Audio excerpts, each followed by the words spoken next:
بسم اللہ الرحمن الرحیم وَإِذَا تُتْلَى عَلَيْهِمْ آيَاتُنَا قَالُوا قَدْ سَمِعْنَا لَوْ نَشَاءُ لَقُلْنَا مِثْلَ هَذَا إِنْ هَذَا إِلَّا أَسَاطِيرُ الْأَوَّلِينَ۔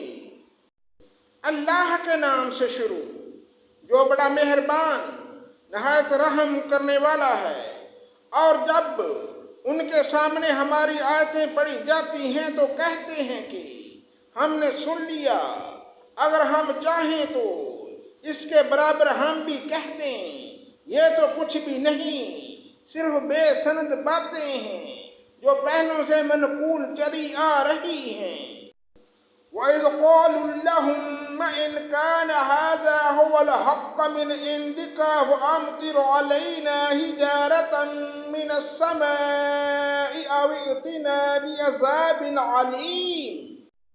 اور جب کہ ان لوگوں نے کہا کہ اے اللہ، اگر یہ قرآن آپ کی طرف سے واقع ہے تو ہم پر آسمان سے پتھر برسا یا ہم پر کوئی دردناک عذاب واقع کر دے۔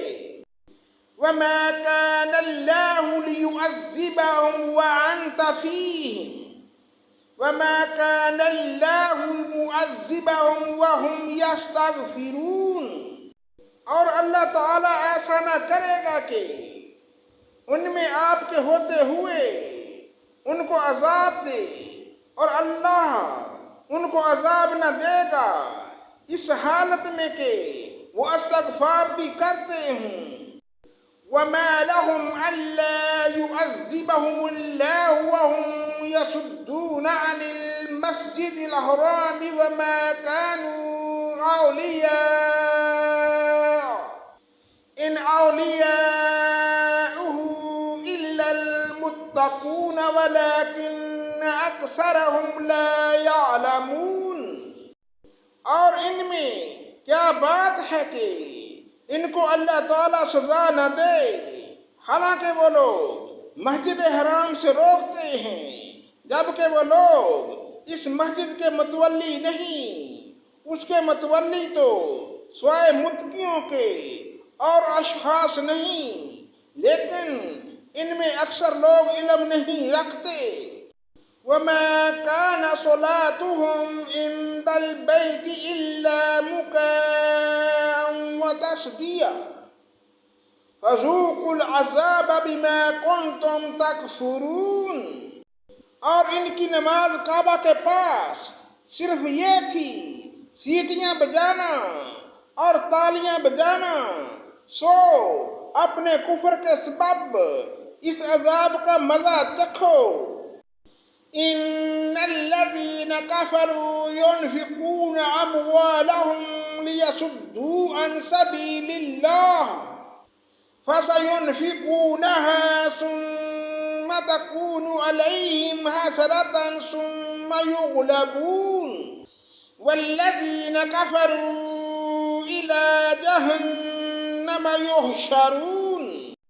بلا شبہ یہ کافر لوگ اپنے مالوں کو اس لیے خرچ کر رہے ہیں کہ اللہ کی راہ سے روکیں، سو یہ لوگ تو اپنے مالوں کو خرچ کرتے ہی رہیں گے، پھر وہ مال ان کے حق میں باعث حسرت ہو جائیں گے، پھر مغلوب ہو جائیں گے، اور کافر لوگوں کو دوزخ کی طرف جمع کیا جائے گا۔ لِيَمِيزَ اللَّهُ الْخَبِيثَ مِنَ الطَّيِّبِ وَيَجْعَلَ الْخَبِيثَ بَعْضَهُ عَلَى بَعْضٍ فَيَرْكُمَهُ جَمِيعًا فَيَجْعَلَهُ فِي جَهَنَّمَ أُولَئِكَ هُمُ الْخَاسِرُونَ۔ تاکہ اللہ تعالیٰ ناپاک کو پاک سے الگ کر دے اور ناپاکوں کو ایک دوسرے سے ملا دے، پس ان سب کو اکٹھا ڈھیر کر دے، پھر ان سب کو جہنم میں ڈال دے۔ ایسے لوگ پورے خسارے میں ہیں۔ قُل لِّلَّذِينَ كَفَرُوا إِن ينتهوا يغفر لهم ما قد سلف وإن يعودوا فقد مدت سنة الأولين۔